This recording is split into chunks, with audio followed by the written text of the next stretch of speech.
Good morning, or afternoon, or evening, everyone. It is a great honor to be speaking here today. I am Balireddy Hiranya Sai Priya, and today I'll be presenting to you about the stigma surrounding mental health and how it leads to the lack of treatment. I'm in the ninth grade, and I'm from Singapore. I go to Raffles Girls Secondary School, and these are some of the extracurricular activities that I'm involved in. I am vice chairperson of my class and also vice chairperson of the debate club. I'm also currently a peer helper in school, being trained with the skills to help care for the mental health of others. And I'm currently being trained in emotional regulation, DBT. I also currently tutor underprivileged kids in Singapore, and I am extremely passionate about reading the stigma surrounding mental health. And on the picture on the right, you see me and my best friend, Mayumi. And before I start off my presentation, I would like to give a trigger warning as there are mentions of suicide in my speech. If we ask someone, is physical health important? They would say yes with a 100% surety because it is something that influences life and death. However, when you ask someone, is mental health important? You cannot guarantee the 100% sure. Despite having newer treatments rising and more money being invested into mental health research, why is it that the suicide rate is only increasing? One of the main reasons would be the lack of treatment due to the stigma surrounding it. With Sweden, Germany, and Finland being some of the leading countries in mental health, there are many other countries where mental health is so stigmatized that being carried out is rare. When this stigma is not overcome, it just results in a vicious cycle in which suicide rates will just keep increasing, hence making my topic important to address. 400 million. That's how many people are not receiving the mental health treatment they need worldwide.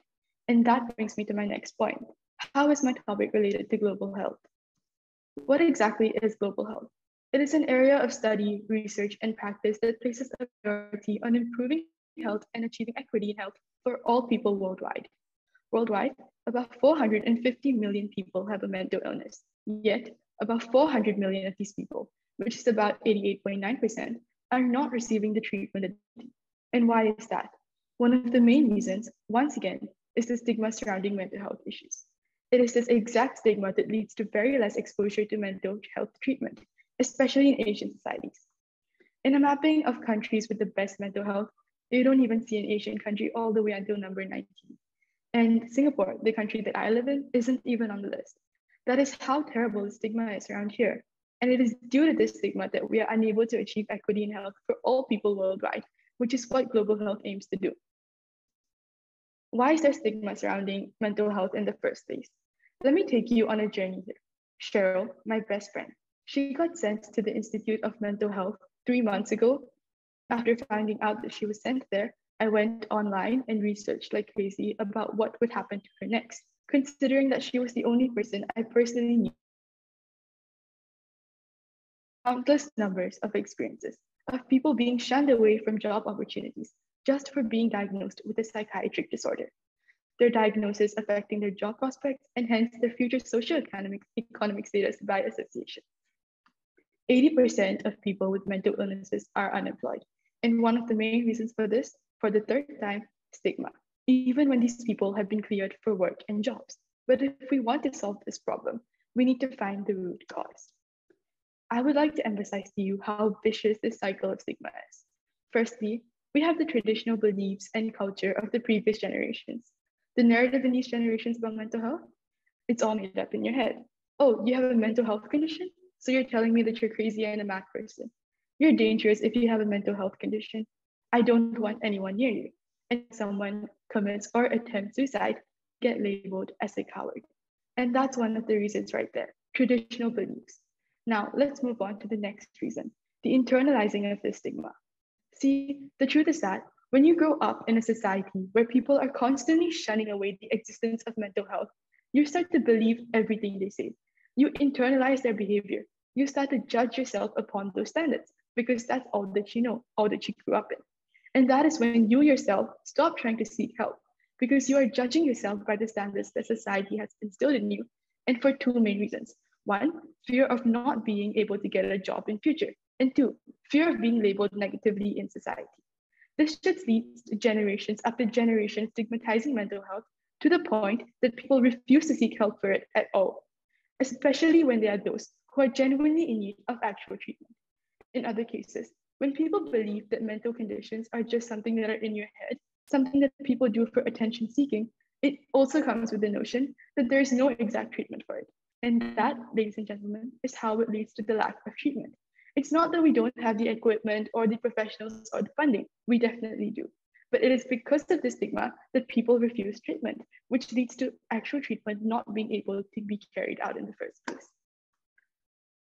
So how exactly can we get rid of this stigma? Education. The truth is, yes, we do currently have people creating projects and holding talks to raise the awareness of mental health. But how far does awareness go in actually getting rid of the stigma? We need more people to come up and talk about their experiences, talk about how important it is for those with mental health issues to seek help. I'm also planning to start a nonprofit organization that aims to do exactly this, getting rid of the stigma surrounding mental health and helping people who are currently unemployed due to a mental health diagnosis to find jobs. If you guys are interested in joining, you can drop providing my contact details in the last slide. Furthermore, this is just a disclaimer I'd like to add. I do know that there are more reasons that lead to the lack of mental health treatment, such as the economic level of a country. And I'm not denying that. I'm just sharing what one of the main reasons is and has proven to be. But before I end off, let me just leave you with some thoughts. There are people who have been diagnosed with physical illness that cause them immense pain. And there are times when those people decide to end their lives because that pain is too much to bear. And we sympathize with them, we pity them, we give them words of encouragement. So why is it that when there's someone who tries to take their lives because they genuinely cannot handle this emotional pain that they face, especially when it is something that they cannot control, that we label them as a coward? Just think about it. Here are the references for my presentation. And there are a few people whom I'd like to acknowledge. Firstly, I would like to thank all my friends who came down here to watch me today. If I didn't have all of you, I wouldn't be sitting here today, being able to make this speech. Every single one of you is super important to me. Secondly, I would like to thank all my school teachers and my school counselor, Ms. Karen, for always encouraging me to be the best version of myself that I can be. I would like to thank GHLC at Johns Hopkins University for providing me with this amazing opportunity. And last and most importantly, I would like to thank Cheryl for inspiring me to deliver this speech, and to Mayumi for always sticking with me through everything. I would also like to thank Michaela for being my therapist friend when times were tough and always being there for me. I would like to thank my cousin Shruti for giving me a lot of encouragement regarding this presentation too. Lastly, here's my contact information. That's my email and my Instagram username. For those of you who have any questions at all, feel free to email me or drop me a text through Instagram. And for those of you who are planning to join the nonprofit organization, do drop me an email or a text too.